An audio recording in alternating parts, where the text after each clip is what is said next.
Hello friends, எங்கள் வீட்டுக்கு குட்டி பாப்பா வந்திருக்கு. அதாவது எங்கள் வீட்டு மாடு வந்துட்டு கண்ணு போட்டிருக்கு. ஸோ அதனால் நாம் இன்றைக்கி சீம்பால் ரெசிபி தான் பார்க்க போகிறோம். அவளே எல்லா பாலையும் டெய்லியும் குடிச்சிட்றாளா, அதனால் எங்களுக்கு சீம்பாலே கிடைக்க மாட்டுது. ஸோ நான் இன்றைக்கி கொஞ்சமாக தான் பண்ணியிருக்கேன். நம்ம இப்போது ஒரு கடாயில் வந்துட்டு சீம்பாலில் சேர்த்துக்கலாம்.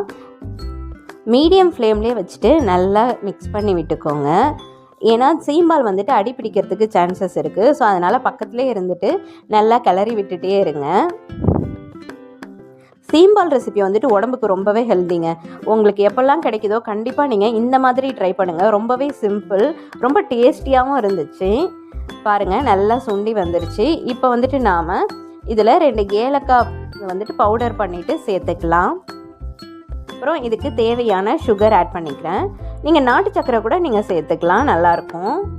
சேர்த்துட்டு இதை நாம் நல்லா மிக்ஸ் பண்ணி விட்டுக்கலாம். அவ்வளோதாங்க, சூப்பரான சிம்பிளான சீம்பால் ரெசிபி ரெடி. நல்ல டேஸ்ட்டாக இருந்துச்சுங்க. நம்ம கடையில் பால்கோவா சாப்பிட்றத விடவே நல்ல டேஸ்ட்டாக இருந்துச்சு. உங்களுக்கு வேணும்னா நீங்கள் நட்ஸ் கூட ஆட் பண்ணிக்கலாம். உங்களுக்கு இந்த வீடியோ பிடிச்சிருந்ததுன்னா மறக்காமல் என்னோடய சேனலை சப்ஸ்கிரைப் பண்ணுங்கள். தேங்க்யூ.